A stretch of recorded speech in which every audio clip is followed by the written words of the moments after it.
விண்ணப்பத்திற்கு இன்னைக்கு அநேகர் செவி கொடுக்காம போயிருக்கலாம்.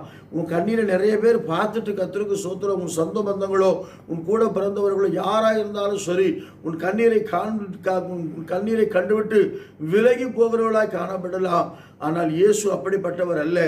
அவர் உன்னை காண்கிறவராய் இருக்கிறார், உன் ஜபத்தை கேட்கிறவராய் இருக்கிறார்.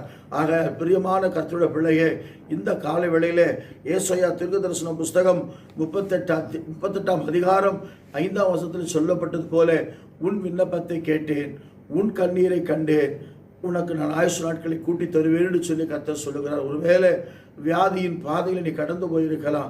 நம்பிக்கையே இல்லையே, இன்னும் எத்தனை வருஷம்தான் நான் உயிரோடு இருப்பேன் என்று சொல்லி ஒரு நம்பிக்கை இல்லாத வாழ்க்கை நான் வாழ்ந்து கொண்டிருக்கிறேன் சொல்லி அழுது கொண்டிருக்கலாம்.